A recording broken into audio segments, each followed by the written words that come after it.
नमस्ते जी। 29वीं श्रव्य कणिका श्रीमद् वाल्मीकि रामायणम। इस पुस्तक के लेखक, अनुवादक, संपादक, टिप्पणी करता है परमहंस स्वामी जगदीश्वरानंद जी सरस्वती।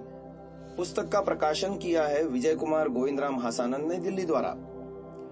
बालकांड चल रहा है जिसका 26वां सर्ग षड्विंशः सर्गः हम आरंभ कर रहे हैं। इसका शीर्षक दिया गया है धनुष भंग और दशरथ के पास दूत भेजना। प्रथम श्लोक है जनकस्य वचः श्रुत्वा विश्वामित्रो महामुनिः धनुर्दर्शय रामाय इति होवाच पार्थिवम्। राजा जनक की बात सुनकर विश्वामित्र जी ने कहा, हे राजन, वह धनुष श्री राम को दिखाइए। द्वितीय श्लोक ततः स राजा जनकः सचिवान् व्यादिदेशः धनुरानीयताम् दिव्यम् गंधमाल्यानुलेपितम्। तब राजा जनक ने मंत्रियों को आदेश दिया कि गंध और पुष्पमालाओं से भूषित धनुष ले आओ। तृतीय श्लोक है तामादाय तु मंजूषामायसीं यत्र तद्धनुः सुरोपमं ते जनकम् ऊर्चुर्नृपति मंत्रिणः। जिस पेटी में वह धनुष रखा था उस लोहे की पेटी को लाकर मंत्रियों ने देवतुल्य राजा से कहा। चतुर्थ श्लोक इदं धनुर्वरं राजन् पूजितं सर्वराजभिः मिथिलाधिप राजेन्द्र दर्शयैनं यदीच्छसि। हे मिथिलाधीश्वर राजेंद्र, यह धनुष जिसकी सब जनक राजाओं ने पूजा की है उपस्थित है। अब आप जिसको चाहें उसे दिखाइए।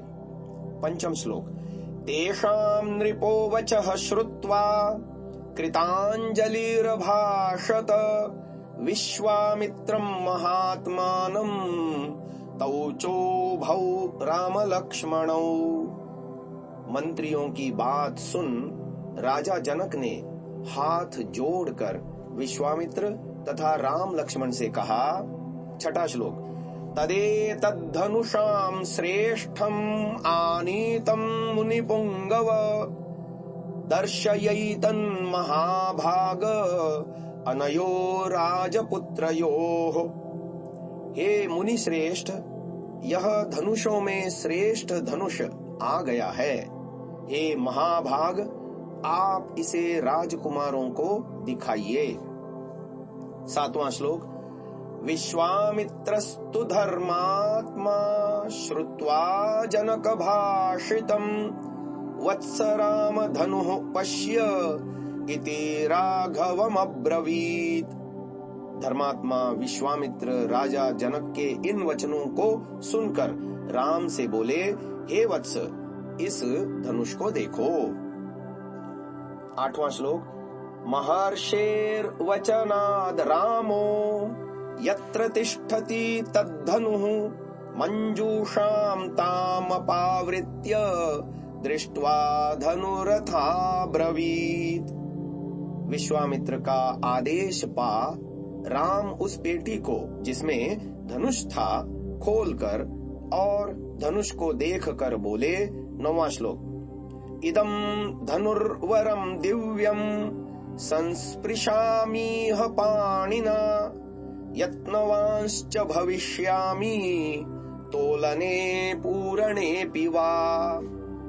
हे ब्रह्मन, अब मैं इस श्रेष्ठ धनुष को हाथ लगाता हूँ।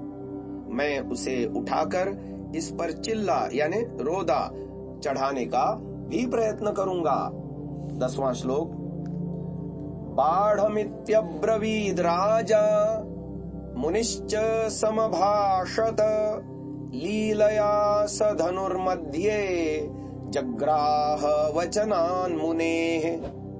राजा और मुनि विश्वामित्र के बहुत अच्छा कहने पर श्री राम ने उस धनुष को बड़ी सरलता से बीच से पकड़कर उठा लिया। 11वां श्लोक। पश्यताम नृसहस्राणाम बहूनाम रघुनंदनः आरोपयत् स धर्मात्मा सलीलमिव तद्धनुः। सहस्रों यानी हजारों मनुष्यों के समक्ष श्री राम ने बिना प्रयास के ही उस पर रोदा भी चढ़ा लिया।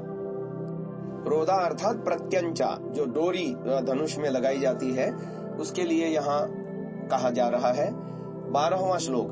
आरोपयित्वा धर्मात्मा पूर्यामास वीर्यवान तद्भंज धनुर्मध्ये नरश्रेष्ठो महायशाः। महायशस्वी एवं बलवान श्री राम ने चिल्ला चढ़ाने के पश्चात ज्यों ही उसे खींचा, उस धनुष के बीच से टुकड़े 2 हो गए। बीच से वह टूटकर 2 टुकड़े उसके हो गए। इस विषय में पाद टिप्पणी दे रहे हैं स्वामी जगदीश्वरानंद जी कि वाल्मीकि रामायण में धनुष भंग का इतना ही वर्णन मिलता है। संत तुलसीदास जी ने जो वर्णन किया है वह आदि कवि के विरुद्ध होने से अग्राह्य है और साथ ही असंभव गप्प भी। तुलसीदास क्या लिखते हैं, अवलोकन कीजिए। भूप सहस 10 एक ही 12 लगे उठावन तरई नटारा। जिस धनुष को 10,000 राजा एक ही साथ उठाने लगे वह कितना बड़ा होगा, तनिक कल्पना कीजिए। अथवा उसे उठाने वाले राजा नहीं अपितु कीड़े मकोड़े होंगे। वस्तुतः सीता का स्वयंवर नहीं हुआ, यह तो समाह्वय था। स्वयंवर का अर्थ है कन्या का स्वेच्छा से पति को वरण करना। यहाँ सीता ने अपनी इच्छा से राम को पसंद नहीं किया है, अपितु राजा जनक ने ही उसे वीर्य शुल्का घोषित किया था। वीर्य शुक्ला। जब स्वयंवर ही नहीं हुआ तो 10 सहस्र राजाओं का एक साथ एकत्रित होना और सबका एक साथ मिलकर धनुष को उठाना गपोड़े के अतिरिक्त और क्या हो सकता है। 13वां श्लोक। तस्य शब्दो महानासीन मोहिताश्च नराः सर्वे वर्जयित्वा मुनिवरम राजानम तौ च राघवौ। धनुष के टूटने से घोर शब्द हुआ। उस शब्द से विश्वामित्र, राजा जनक, राम और लक्ष्मण को छोड़कर शेष सभी लोग स्तब्ध हो गए। 14वां श्लोक। प्रत्याश्वस्ते जने तस्मिन् राजा विगत साध्वसः उवाच प्राञ्जलिर्वाक्यम् वाक्यज्ञो मुनि पुंगवम्। कुछ देर में लोगों की स्तब्धता भंग होने पर घबराहट से मुक्त होकर, जनक को घबराहट इस बात की थी कि राम भी धनुष का चिल्ला न चढ़ा सके तो सीता का विवाह कैसे होगा। इस घबराहट से बाहर निकलकर वाक्पटु राजा जनक हाथ जोड़कर विश्वामित्र जी से बोले, भगवन दुष्ट वीर्यो में रामो दशरथात्मजः अत्यद्भुतमचिन्त्यं च अतर्केतमिदं मया। ये 15वां श्लोक था। भगवन, मैंने दशरथ पुत्र राम का पराक्रम देख लिया है। इनका पराक्रम अत्यद्भुत कल्पना और तर्क से भी परे है। 16वां श्लोक। जनकानां कुले कीर्ति माहरिष्यति मे सुता सीता भर्तारमासाद्य रामं दशरथात्मजम्। मेरी पुत्री सीता दशरथ नंदन श्री राम को पति रूप में प्राप्त करके मेरे वंश की कीर्ति फैलाएगी। आगे 17वां श्लोक। मम सत्या प्रतिज्ञा च वीर्य शुल्केति कौशिक सीता प्राणैर्बहुमता देया रामाय मे सुता। हे कौशिक, मैंने सीता के विवाह के लिए वीर्य शुल्क की जो प्रतिज्ञा की थी वह आज पूर्ण हो गई। अब मैं प्राणों से भी बढ़कर प्रिय सीता को राम के लिए दूंगा। 18वां श्लोक। भवतोनुमते ब्रह्मन् शीघ्रं गच्छन्तु मंत्रिणः मम कौशिक भद्रम ते अयोध्याम त्वरितारथैः। हे ब्रह्मन, हे कौशिक, यदि आपकी अनुमति हो तो मेरे मंत्री रथ पर सवार हो शीघ्र अयोध्या को जाएं। 19वां श्लोक। राजानं प्रश्नितैर्वाक्यैरानयन्तु पुरं मम प्रदानं वीर्यशुल्कायाः कथयन्तु च सर्वशः। 19वां श्लोक था।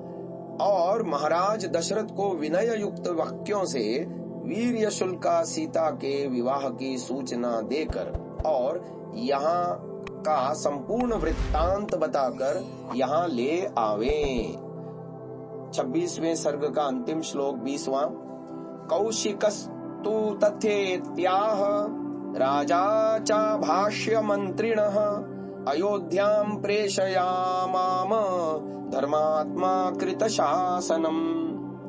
विश्वामित्र जी के तथास्तु कहने पर राजा ने मंत्रियों को बुलाकर उन्हें समझा और कुशल पत्र देकर अयोध्या के लिए रवाना किया। यहीं पर हम आज की श्रव्य कणिका को विराम देते हैं। ओम।